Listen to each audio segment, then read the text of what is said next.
My name is Dana Lehmann, and I have a husband, Eric, and three children, Owen, June, and Edith.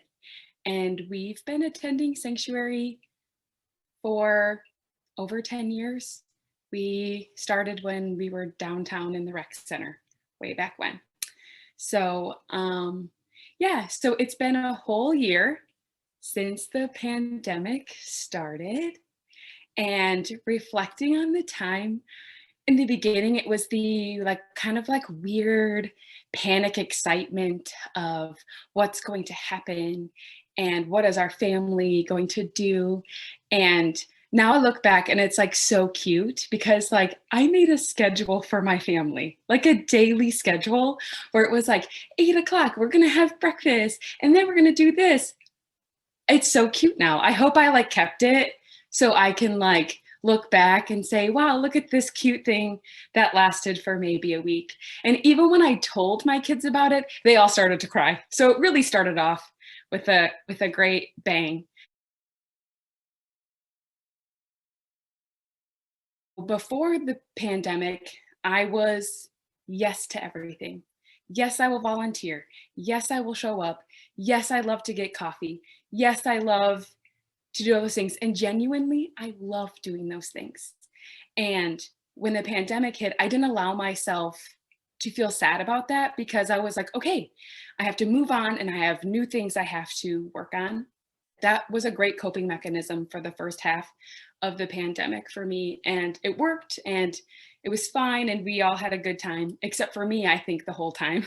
I realized that I wasn't, but as long as everybody else felt safe and cared for and loved, then I was doing my job well and I was doing like my role well.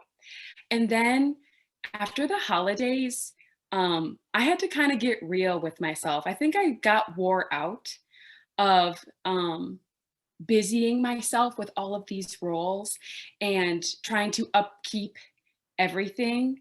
And I got tired and I got really lonely.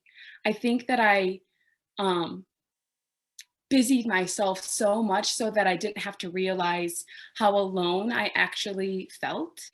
And I felt like weirdly in a community, but also very much alone in these things.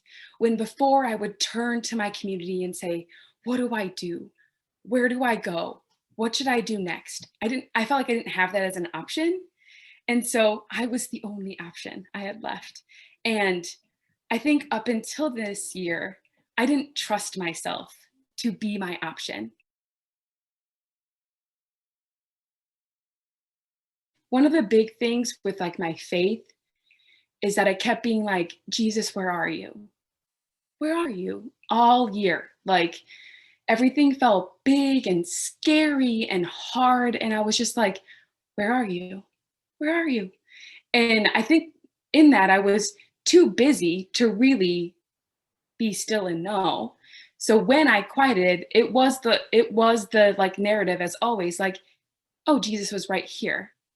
I was just too busy to like notice that.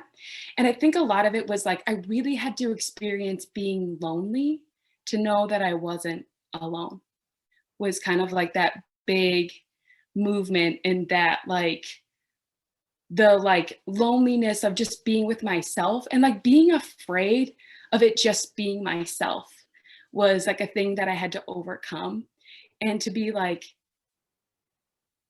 Jesus is with me, just me, and not when I'm and not only when I'm with my prayer group and not only when I'm um in a small group or not only when I'm volunteering or not only when I'm doing these things, but just like in the ordinary daily task, mundane task of my everyday life as a 30 something woman who's staying at home with three kids during a pandemic, right? Where it's like the holy moments of making a dessert with my kids and the house feels good and Billy Joel is playing and like things feel good. I'm like, that's holy and that's Jesus. And I'm looking for like, I don't know, something bigger, but I think it was there the whole time.